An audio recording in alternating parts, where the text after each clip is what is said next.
Olá pessoal, tudo bem? Que Deus abençoe a todos e que o nosso Senhor Jesus venha nos dar a direção mais uma vez da sua palavra, daquilo que Ele quer compartilhar conosco, meus irmãos.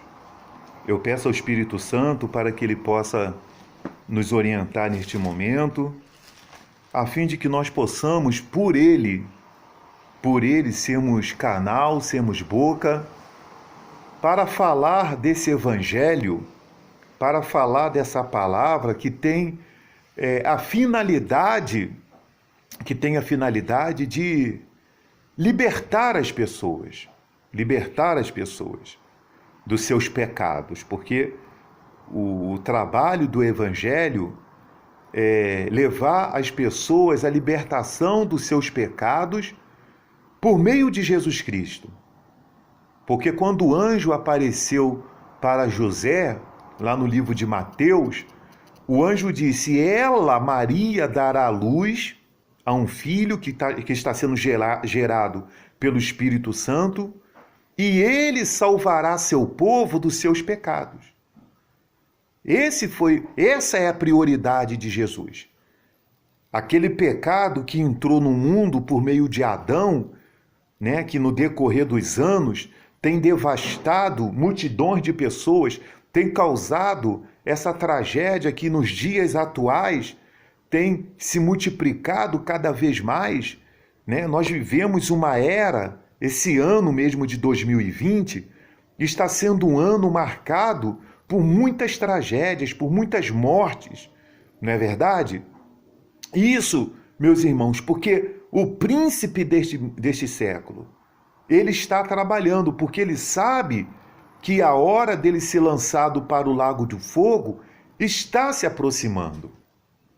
Então, o nosso trabalho aqui neste canal é alertar as pessoas a respeito disso, a respeito do arrebatamento da igreja, a respeito da volta de Jesus. O que se dará, quais sinais nós temos procurado alertar as pessoas com a Bíblia na mão. E eu gostaria, meu amigo e meu irmão, compartilhar com vocês mais um pouquinho desse alerta. Nós temos girado aí em volta, né? Temos ficado aí em alguns livros do Novo Testamento, temos muitas das vezes repetindo alguns capítulos, alguns versículos, mas não com as mesmas mensagens, porque a palavra de Deus sempre se renova. Então eu quero falar aqui hoje de algo que eu já falei, porém hoje com uma outra direção de Deus. Está escrito aqui no capítulo 21, versículo 7, diz assim: perguntaram-lhe: mestre, quando sucederá isto? E que sinal haverá de quando estas coisas estiverem para se cumprir? Né? Jesus tinha falado da sua vinda.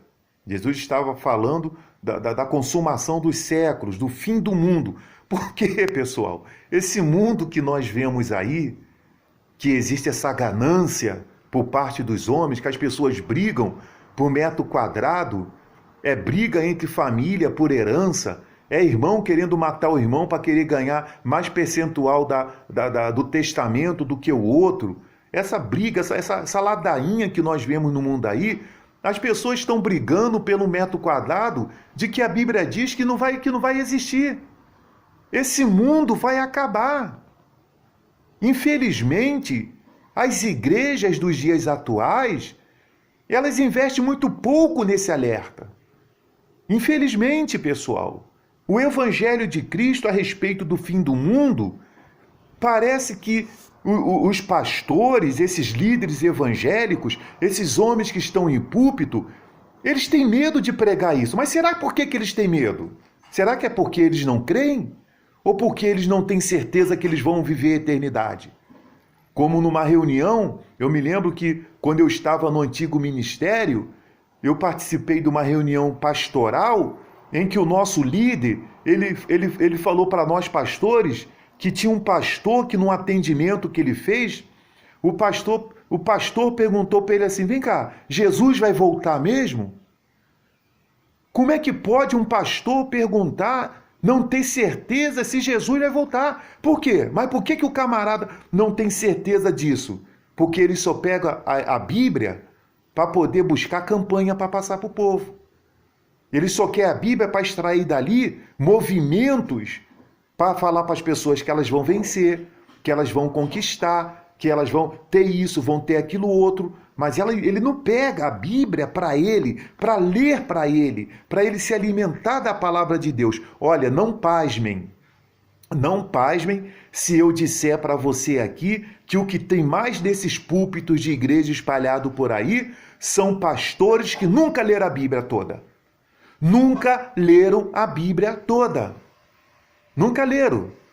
Eles pegam versículos soltos na Bíblia para poder manifestar esse movimento que nós temos visto aí, e por isso que o povo não tem o entendimento de que esse mundo vai ter um fim, de que esse mundo em que nós vivemos, ele tem um desfecho, e a Bíblia nos traz esse esclarecimento. Então os discípulos ali questionaram Jesus.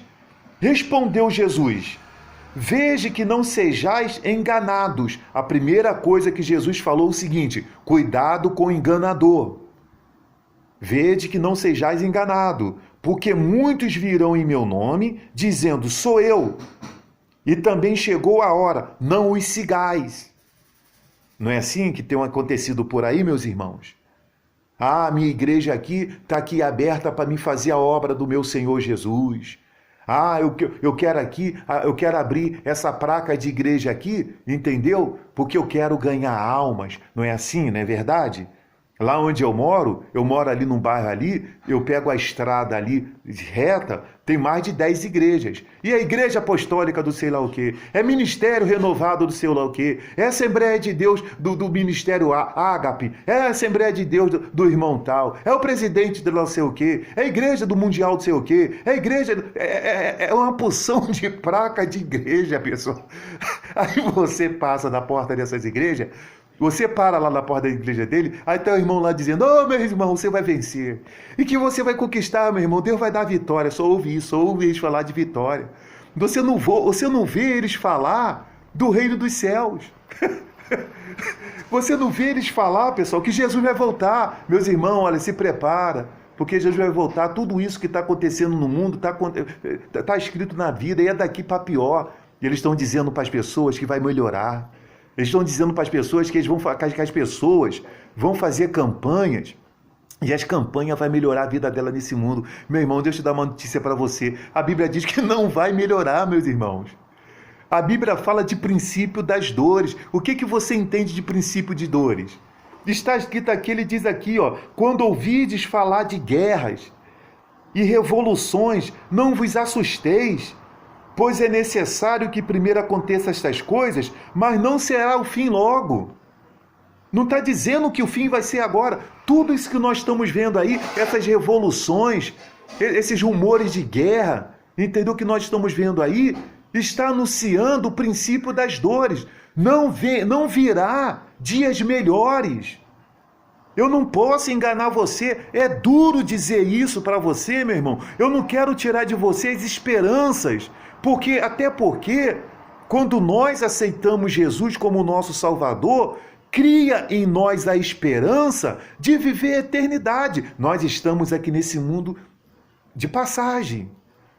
Por isso que quando Jesus ele chamou lá aquelas pessoas em Mateus capítulo 6, ele diz assim, olha, não andeis ansiosos com o que havereis de comer, beber, vestir. Não se preocupe com isso. Eu não posso me preocupar com isso num mundo que vai ter um fim. Nesse mundo que tem um fim, ele diz, não entesourais para esse mundo, onde a traça, a ferrugem, pegam e corroem. Esse mundo tem um fim. E ele disse para os seus discípulos aqui, então lhe disse, levantar-se-á nação contra nação e reino contra reino. Olha, pessoal, olha o que diz aqui o versículo 11. Haverá grandes terremotos, epidemias e fome em vários lugares.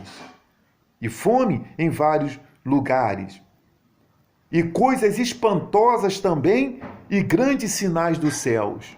Hoje, nós temos a televisão que ela consegue nos mostrar muitas coisas que está acontecendo pelo mundo, coisas que não tinha há muitos anos atrás, por causa da tecnologia que não era tão avançada. Hoje você pega seu celular, você liga aí o seu computador, você vê o que está acontecendo pelo mundo. Terremotos terríveis, coisas espantosas estão acontecendo nesse mundo, anunciando que nós estamos vivendo o princípio das dores. Anunciando que o dia do arrebatamento da igreja vai acontecer, se aproxima. E que as pessoas têm que ser vigilantes, elas têm que vigiar. Nós estamos vivendo o dia, meus irmãos. Eu vou dizer uma coisa para você, presta atenção no que eu vou dizer para você.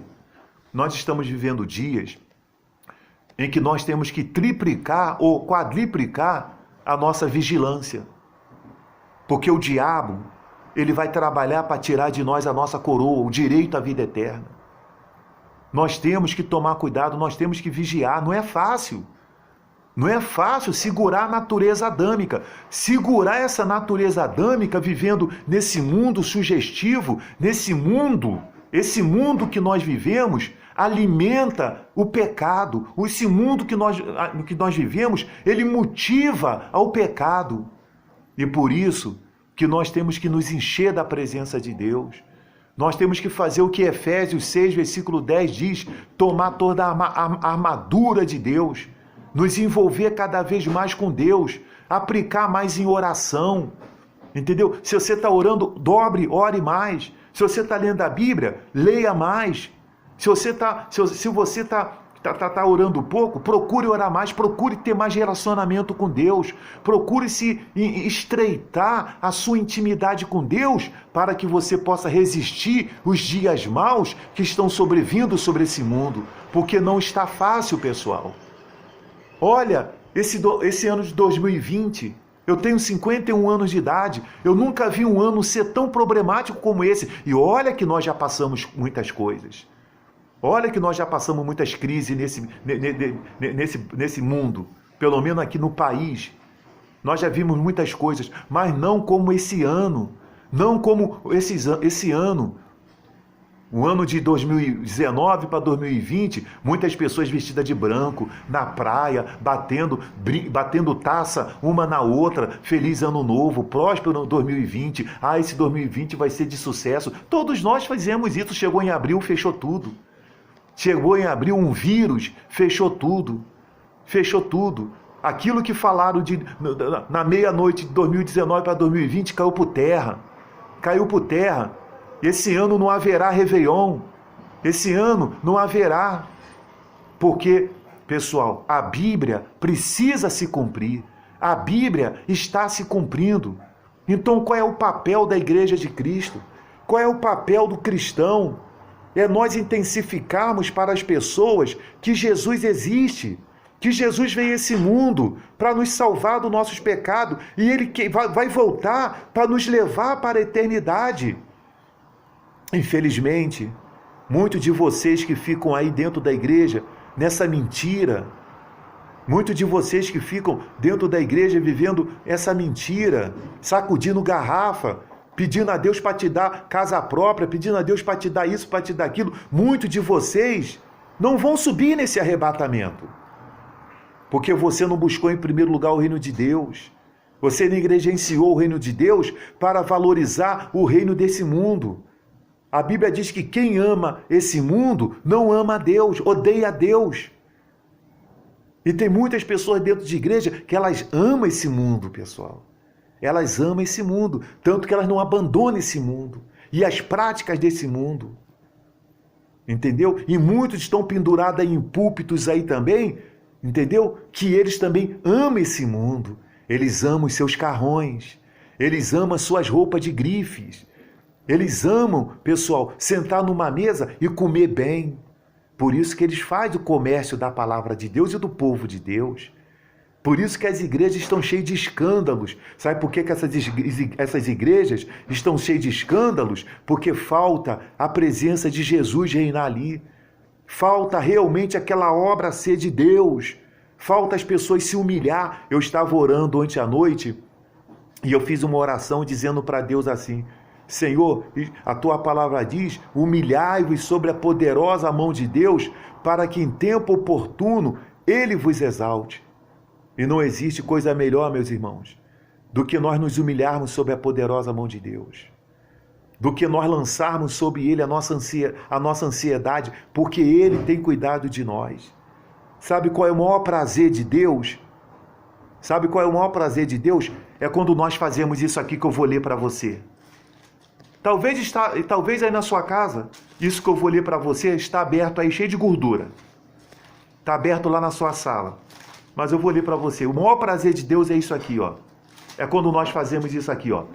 O que habita no esconderijo do Altíssimo e descansa à sombra do Onipotente, diz ao Senhor, meu refúgio e meu baluarte, Deus meu em quem confio. O maior prazer de Deus é quando nós fazemos isso aqui. É quando nós habitamos no esconderijo do Altíssimo.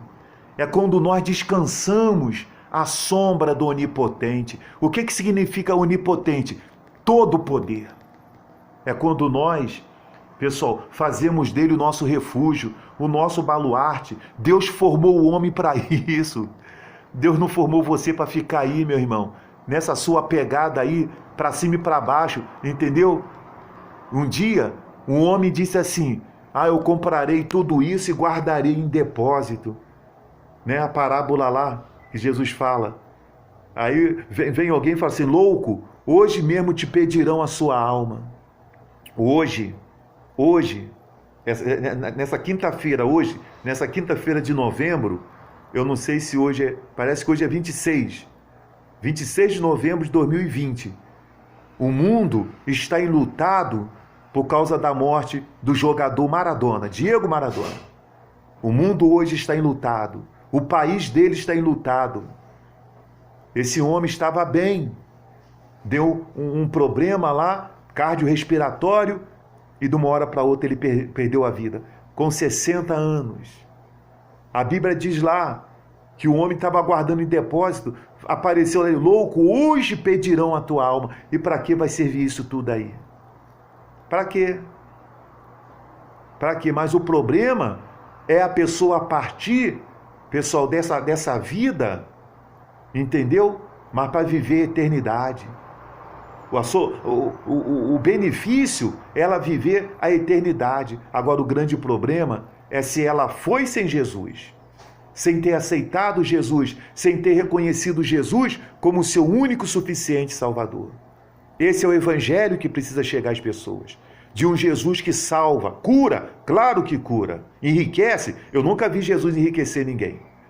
Eu nunca vi Jesus com essas práticas aí desses fariseus hipócritas que fica aí em cima de púlpito de igreja dizendo que você vai ser dono de grande empreendimento. Eu nunca vi Jesus fazer isso.